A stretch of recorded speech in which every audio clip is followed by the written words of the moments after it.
While there are endless varieties of tools, the wrench is particularly versatile. If you enjoy learning about tools, don't forget to subscribe to our channel and like this video. Need an adjustable wrench for tightening nuts?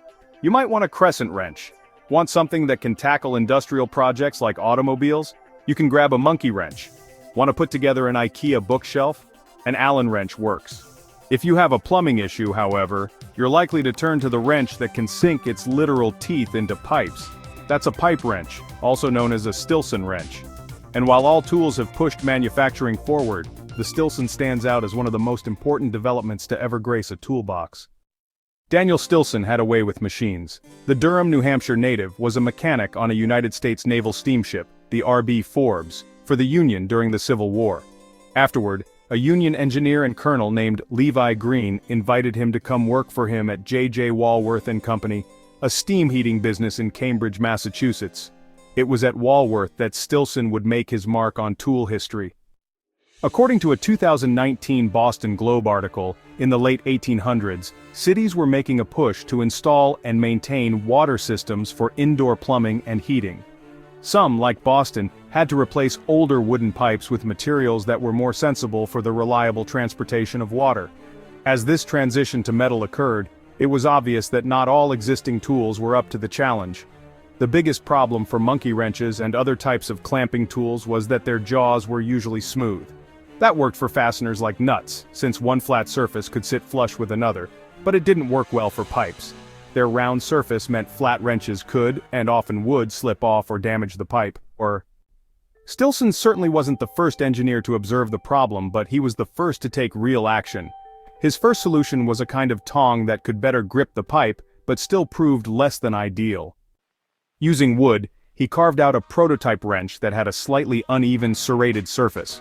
Because the teeth ran opposite one another, they had a fierce grip that was able to keep a secure hold on round, slippery metal pipes. When Stillson showed his idea to Green, the company agreed to have a steel version made. Green wanted to see if it was as strong as Stillson claimed, and encouraged him to attack a pipe until either the metal broke or the wrench did. After he successfully tore into a 1¼ inch pipe, Green was convinced. Stillson's wrench worked. Stillson went ahead and filed a patent application for the wrench in 1869, which was granted in April 1872. I, Daniel Stillson of Charlestown in the county of Middlesex and state of Massachusetts, have invented a new and useful improvement in pipe wrenches, he wrote.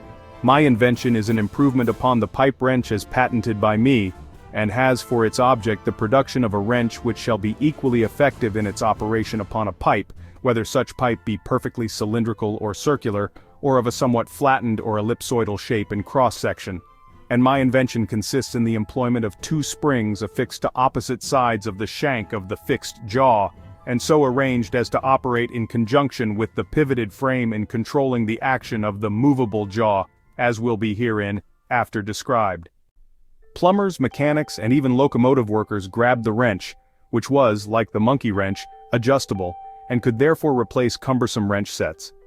Walworth even displayed Stillson in advertising, crediting him as the inventor of the wrench, a somewhat unusual marketing approach. A print spot from 1928 showcases a Stillson said to be 37 years old and still working. That is the kind of lasting strength you can count on getting in any wrench of any size that carries Dan Stillson's own trademark, Stillson, forged in a diamond on the top jaw, the ad read. Though the patent would ultimately expire, Stillson benefited greatly from Walworth's lack of greed. At the time of his death in 1899, Stillson had made an estimated $100,000 from the wrench, or well over $3 million today. And although anyone is free to make a Stillson-style wrench and name it anything they like, Stillson's influence is such that people often refer to it using his surname,